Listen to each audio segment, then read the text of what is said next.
நண்பர்களே வணக்கம்.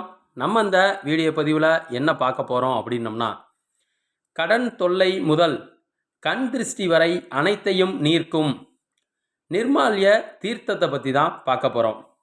ஆலயங்களில் மூலவர் சன்னதியை தரிசித்துவிட்டு வலமிருந்து இடமாக வரும்பொழுது ஒரு இடத்தில் அபிஷேக நீர் வழிந்து கொண்டிருக்கும். இதற்கு கோமுகி தீர்த்தம் என்று பெயர். கோடிக்கணக்கான மக்கள் கங்கையில் நீராடி தங்கள் பாவத்தை போக்கிக் கொள்கிறார்கள்.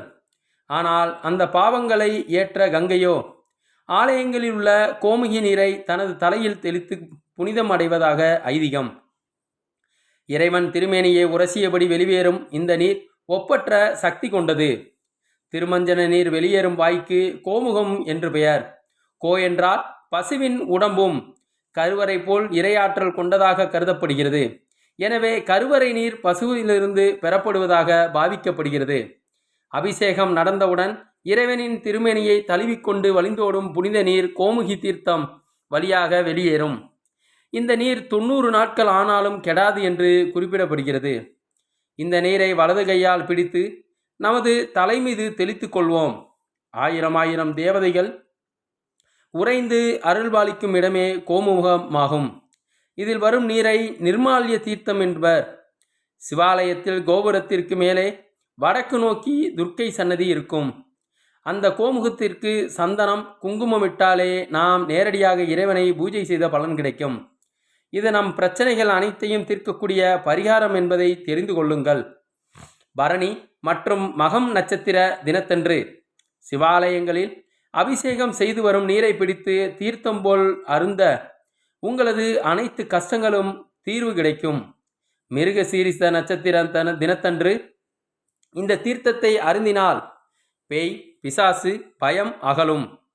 அஸ்வினி நட்சத்திரத்தன்று இந்த தீர்த்தத்தை அருந்தினால் கண் தொடர்பான கோளாறுகள் நீங்கும். அது மட்டுமல்லாமல் உறக்கத்தின் போது புலம்புவர்கள் அழுபவர்கள் அஸ்வினி நட்சத்திரத்தன்று இந்த நீரை அருந்த நல்ல பலன் கிடைக்கும். பிரிந்த தம்பதியர் ஒன்றிணைய வேண்டுமென்றால் இருவரும் தனித்தனியாக கிருத்திகை நட்சத்திரத்தன்று கோமுகி தீர்த்தம் அருந்த அவர்களுக்குள் ஒற்றுமை ஏற்படும். குழந்தை இல்லாதவர்கள் ரோஹிணி நட்சத்திரத்தன்று இந்த நீரை அருந்த குழந்தை பாக்கியம் கிட்டும். சிலர் தங்கள் இறுதி காலத்தில் படுக்கையில் படுத்தபடி மனம் வருந்துவர். இவர்கள் திருவாதிரை என்று இந்த கோமுகி தீர்த்தம் அருந்த நற்கதி பெறுவர். சிலர் பசுக்களுக்கு கொடுக்கும் கீரையால் அவற்றுக்கு பாதிப்பு ஏற்படும். அந்த பாதிப்பு நீங்க பூச நட்சத்திரத்தில் கோமுகி தீர்த்தம் பிடித்து அதை பசுவுக்கு கொடுத்து அருந்த செய்ய அவை ஆரோக்கியமாகும். வியாபாரிகள் ஆயில்ய நட்சத்திர தினத்தன்று கோமுகி தீர்த்தத்தை பிடித்து தங்கள் வியாபார பொருட்கள் மீது தெளிக்க லாபம் பெருகும். சிலருக்கு பல்வேறு காரணங்களால் திருமணம் தடைபட்டு போகும்.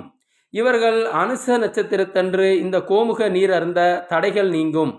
தேர்வு காலங்களில் மாணவர்களுக்கு பயம் ஏற்படாமல் இருக்க கேட்டை நட்சத்திர தினத்தன்று இந்த தீர்த்தம் அருந்த பயம் நீங்கும்.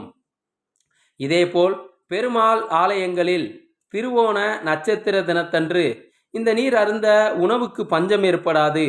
சதய நட்சத்திரத்தன்று இந்த நீரை அருந்த எதிரிகள் தொல்லை மறைந்து போகும். விபத்து தொடர்பான பயம் இருப்பவர்கள் ரேவதி நட்சத்திரத்தில் கோமுகி தீர்த்தத்தை அருந்த பயம் விலகும்.